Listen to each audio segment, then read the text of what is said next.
The file appeared not on a gossip site, not on a fringe forum, but on the front page of The Intercept, the investigative powerhouse known for publishing the Snowden revelations. Its headline was clinical, which made its contents all the more thermonuclear. Sealed royal testimony, full transcript of Meghan, Duchess of Sussex deposition in Jouffre v. Andrew Mountbatten Windsor. There was no warning, no slow leak. At 5:03 a.m. Eastern Standard Time, the 187-page PDF, complete with official court headers, timestamps, and a digital watermark from the UK Ministry of Justice's secure server, was simply there. The digital equivalent of a bomb materializing in the middle of Piccadilly Circus.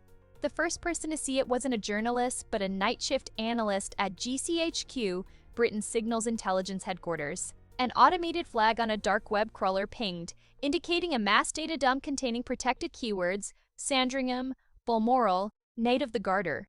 The analyst opened the file, read 3 lines, and immediately triggered a Crown Jewels level security alert. The direct, encrypted line between GCHQ and the Buckingham Palace switchboard lit up 90 seconds later.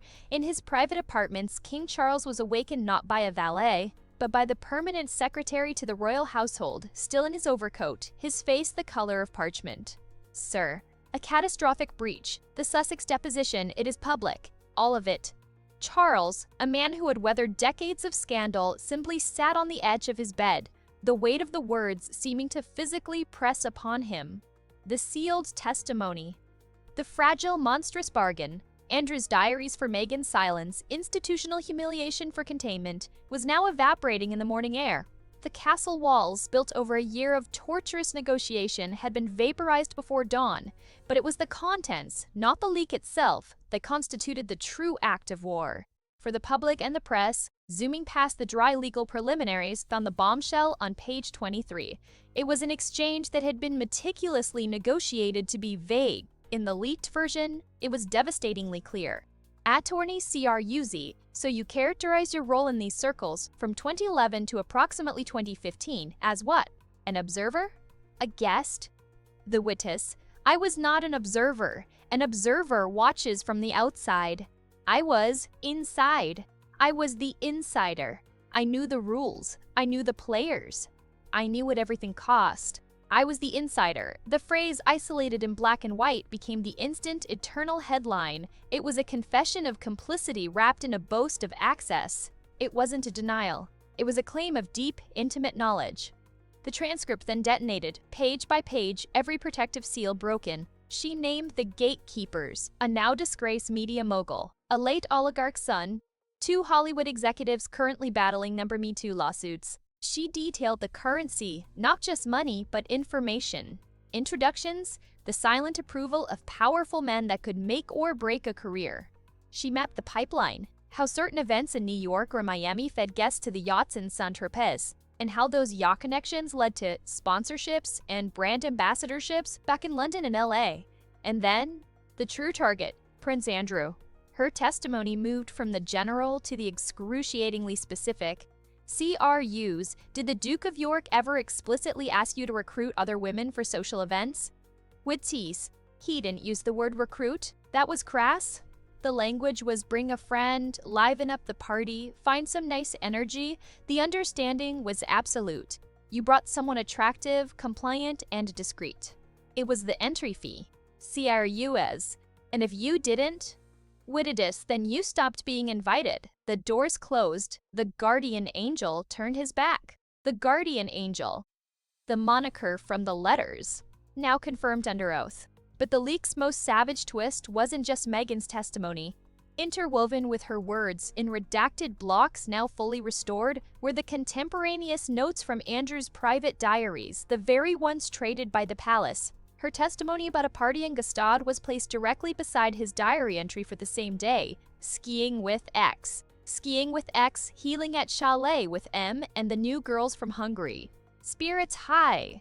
Her description of a London fundraiser was mirrored by his note, charity gala. Boring. Perked up when M arrived with that pretty actress from the BBC show. Useful. The 2 documents, her sealed testimony, his private diaries, were now in public conversation, each validating the other's darkest implications. The palace's containment strategy had not just failed, it had provided the corroborating evidence that made the testimony unassailable. By 6:30 a.m., the global news cycle was not reporting on a leak. It was performing an autopsy on the monarchy's moral authority. BBC News abandoned its scheduled programming, its legal correspondents stammering through analysis of the witnesses' chillingly transactional terminology.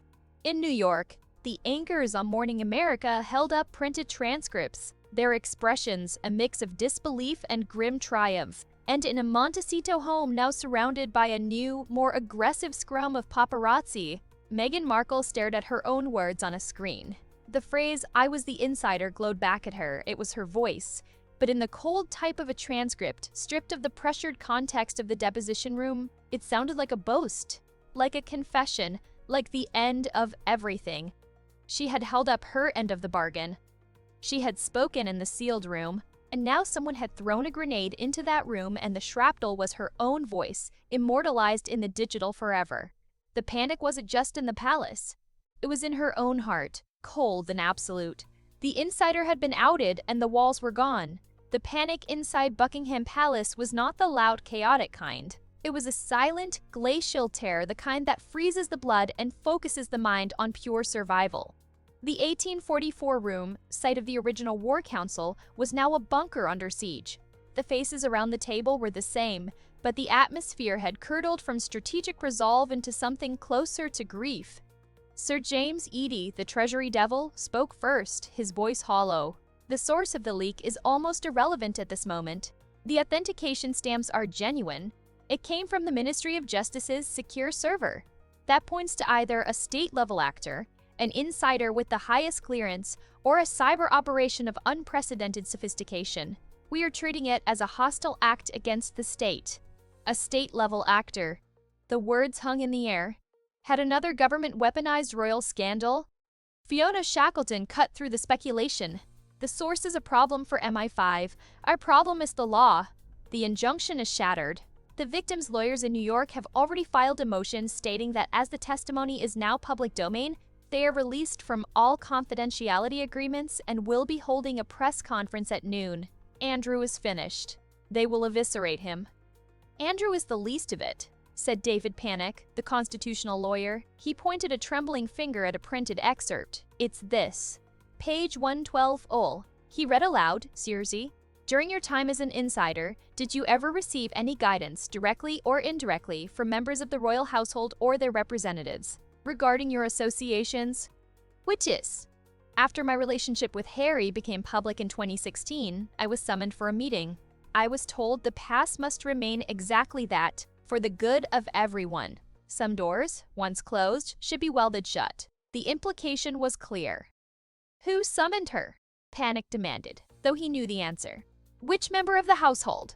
This is no longer about Andrew's vice. This is about the institution engaging in a potential conspiracy to pervert the course of justice.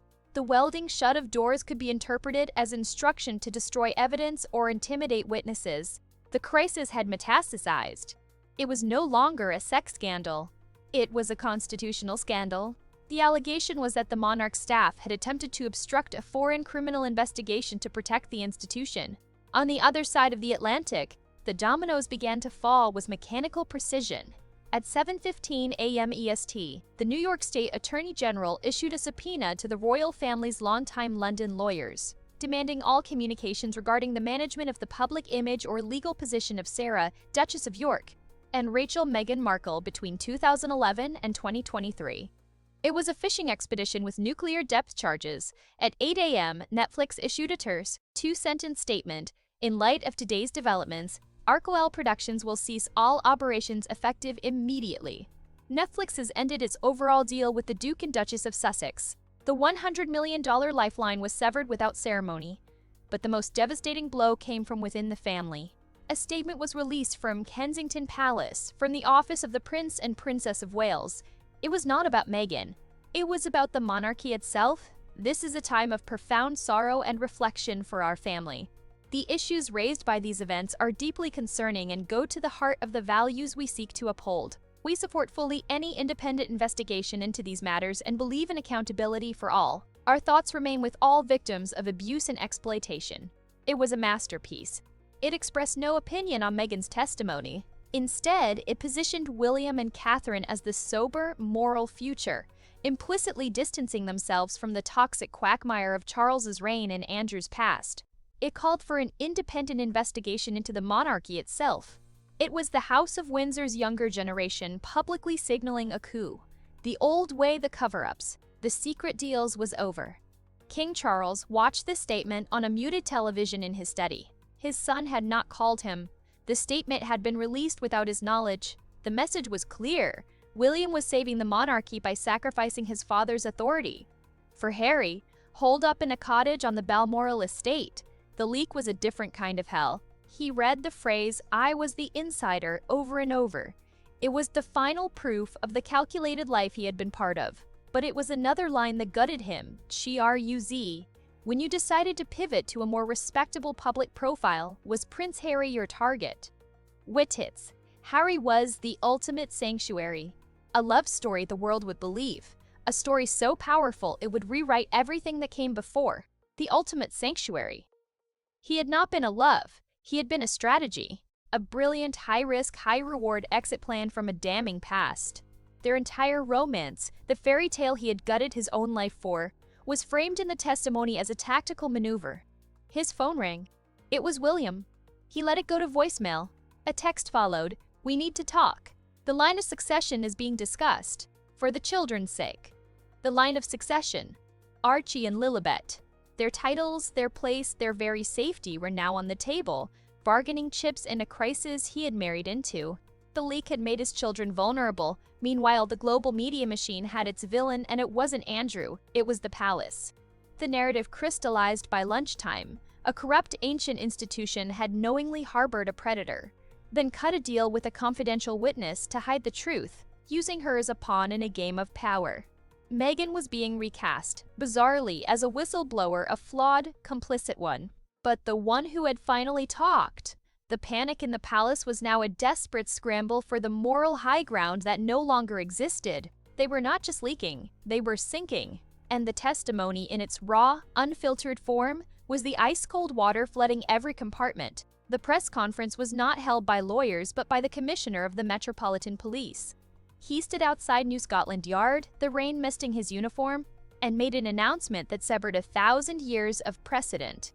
Following the publication of material of profound public interest, and after consultation with the Crown Prosecution Service, this force has opened a criminal investigation into allegations of conspiracy to pervert the course of justice and misconduct in public office. The investigation will consider the actions of individuals within and connected to the royal household. No further comment will be made. A criminal investigation.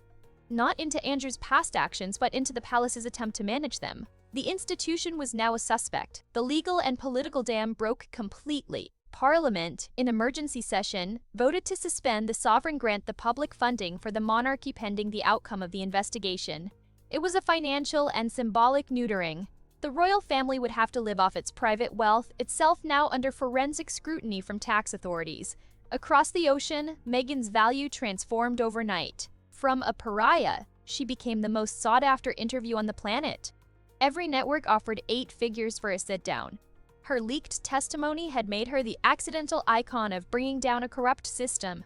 She was no longer a duchess. She was a catalyst. She accepted none of the offers. Instead, through a new, fiercely independent lawyer, she filed a $50 million lawsuit against the Crown for negligence, breach of fiduciary duty, and intentional infliction of emotional distress for their failure to secure her sealed testimony. It was the ultimate divorce, not from Harry, but from the firm. She was suing the monarchy itself. The insider was now the plaintiff. At Balmoral, the final meeting was not in a grand room, but in Charles's private study.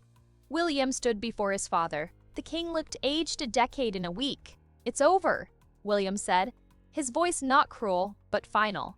"The investigation, the suspended funding, the lawsuits, the institution cannot function. There is only one path to salvage any legitimacy." Charles knew what was coming. He had seen the draft prepared by William's team of modernizers. "You will announce a period of reform and reflection and immediately delegate all remaining constitutional duties to me as Prince Regent. Andrew will be stripped of his remaining titles and forced into permanent exile. And we will publicly support an independent panel to oversee a truce and reconciliation process regarding the issues in the testimony. We embrace the sunlight. It was abdication in all but name. Charles would remain king in title, a ghost in the machine, while William seized operational control to reform the monarchy in the scorching light Meghan's leaked words had created. Charles, defeated, nodded. The palace panic had ended. It had been replaced by a cold, surgical takeover. The leak had achieved what bombs and revolutions could not. It had not destroyed the monarchy. It had hacked it. It had forced a hostile takeover from within the bloodline. Using the truth as the ultimate weapon, the ancient, secretive institution was now to be restructured by the very scandal it tried to seal away. Meghan's words, "I was the insider," were no longer just a confession. They were the first line of a new, brutal constitution. The palace's panic had subsided into a silent, shocking surrender. The gates were open, the walls were down, and the world was now inside.